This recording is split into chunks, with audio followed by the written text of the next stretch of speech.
যুবক ছেলে ছিল। এই ইহুদি তো ইহুদিরা বোঝেন এরা ইসলামের চরম বিদ্বেষী। গোটা বিশ্বের মধ্যে ইসলামের এক নম্বর দুশমন হিসাবে আল্লাহ তাআলা কোরআনে উল্লেখ করেছেন কাদেরকে? জোরে বলুন কাদেরকে? ইহুদিদেরকে। ইহুদি লাতাজিদান্না শাদ্দান নাসি আদাওয়াতাল লিল্লাযীনা আমানুল ইয়াহুদা ওয়াল্লাযীনা আশরাকু। আল্লাহ বলেন, হে নবী, আপনি অবশ্যই মুসলমানদের সবচেয়ে বড় দুশমন রূপে যাকে পাবেন তারা হলো ইহুদি।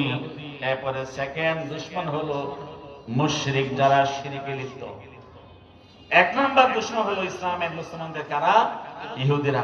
এই যে ইহুদিরা ফিলিস্তিনে গাজার মুসলমানদেরকে কিভাবে নির্মমভাবে গণহত্যা করেছে, প্রায় লক্ষ নারী শিশুকে হত্যা করেছে। গাজা এই শহরটাকে, দেশটাকে, এই কান্ট্রিটাকে আকাশ থেকে বিমানের মাধ্যমে বম্বিং করে করে একবারে ধুলোয় মিশে দিয়েছে। একটা বিল্ডিং, একটা ঘরও কিন্তু অক্ষত অবস্থা দাঁড়িয়ে নেই, কথা ঠিক কিনা? প্রায় 950 মসজিদ এর আছে গাজায়, এর মধ্যে 750 মসজিদকে মাটির সঙ্গে মিশিয়ে দিয়েছে। বাকি 200 মসজিদ শুধু তার চিহ্নটুকু কোন রকম দেয়াল ভাঙাচোরা বাকি আছে, দেখলে বোঝা যায় এখানে একটা ঘর ছিল। বাকি 750 মসজিদকে এমন ভাবে মিশিয়েছে, বুঝবার কোনো উপায় নাই এখানে কোনোদিন মসজিদ ছিল। এই হলো ইহুদিরা। একটা শান্তি চুক্তি হয়েছে, যুদ্ধবিরতি চুক্তি, সেই চুক্তি চলমান। কিন্তু এই ট্রাম্প নামক এক পশু এখন আমেরিকার শাসনের মসনদে বসেছে, এক শয়তান। এই শয়তান ক্ষমতায় এসে এখন নানা রকমের কথা বলছে। ইহুদি ইসরায়েল যারা এই যুদ্ধ নয় শান্তি চুক্তি করেছে, যুদ্ধ বন্ধ বিরোধী চুক্তি করেছে, তাদেরকে উস্কানি দিচ্ছে যুদ্ধ চুক্তি বাতিল করো, ওই বিরোধী চুক্তি চলবে না।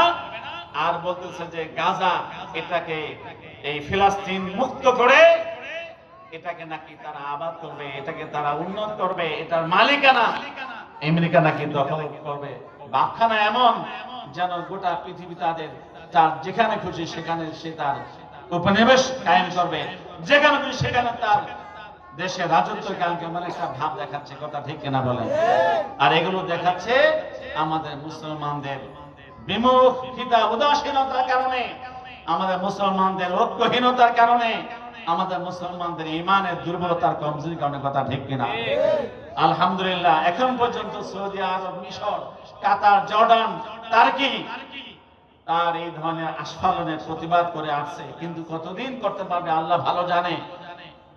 আমরা দোয়া করি এই ধরনের অপচিন্তা যেন ট্রাম্প কোনোভাবে বাস্তবায়ন করতে না পারে। যদি ট্রাম্প আবার তার রক্ত চক্ষু এই গাজার দিকে উত্তোলন করে, তাহলে সারা পৃথিবীতে, বিশেষ করে 92 জন বাংলাদেশের মুসলিম জনতা বিক্ষোভে ফেটে পড়বে ইনশাআল্লাহ, বিক্ষোভে ফেটে পড়বে ইনশাআল্লাহ। এবং ইহুদিদের বিরুদ্ধে, সেই ইহুদিদের সাহায্য করে এই আমেরিকার বিরুদ্ধে আমরা মিছিল করব, সমাবেশ করব, প্রতিবাদ জানাবো এবং আমেরিকার সকল পণ্যকে আমরা বয়কট করব ইনশাআল্লাহ।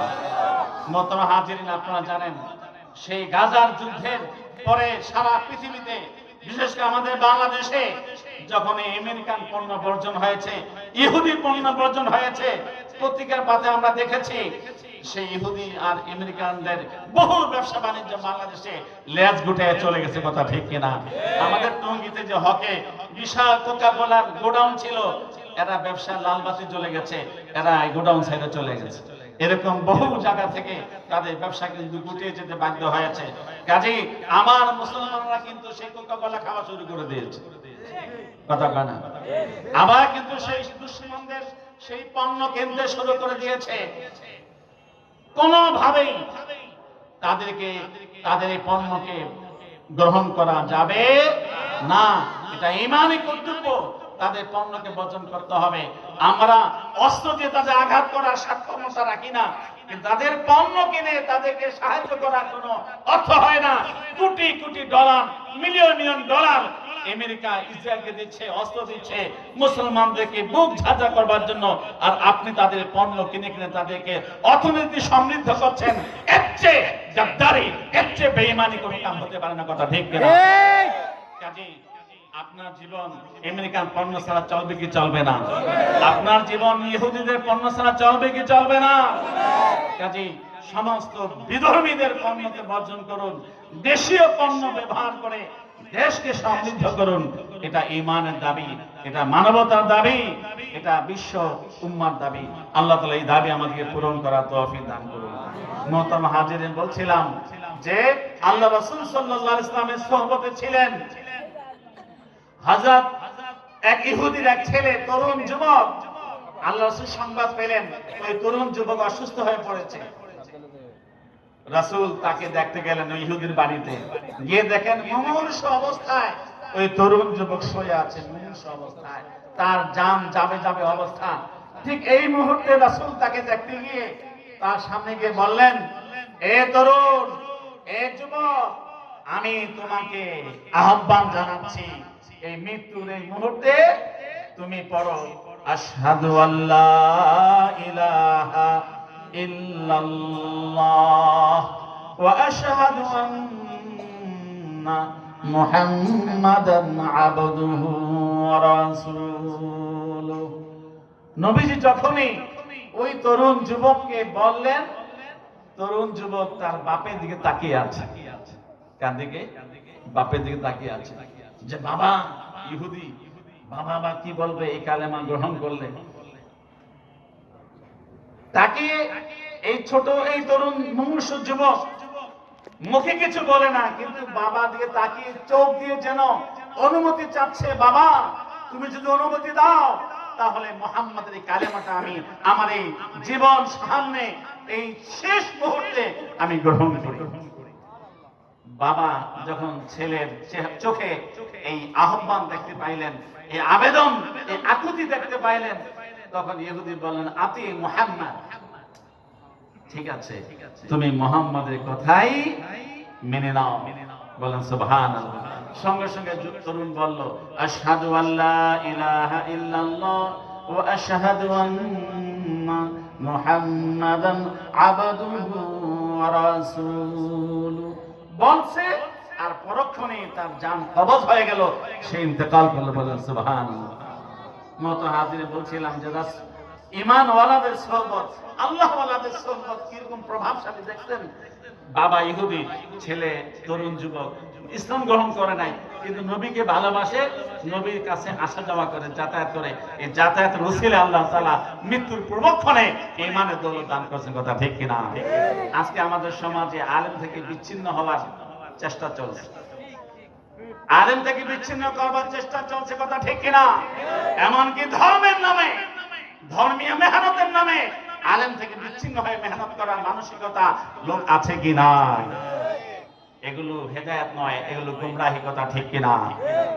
এই জন্য হযরত রশিদ আহমদ গঙ্গুহি রহমাতুল্লাহ আলাইহি বলে গেছেন, তার মালফুজাতের মধ্যে লেখা আছে, যারা আলেম বিদ্বেষী হয়, যারা আলেম বিরোধী হয়, আলেমদের প্রতি যারা ঘৃণা আর বিদ্বেষ পালন করে, আল্লাহ মাফ করুক, আল্লাহ মাফ করুক, আল্লাহ মাফ করুক, ঈমানের সঙ্গে তাদের মৃত্যুর ব্যাপারে ভয় আছে, ভয় আছে, ভয় আছে।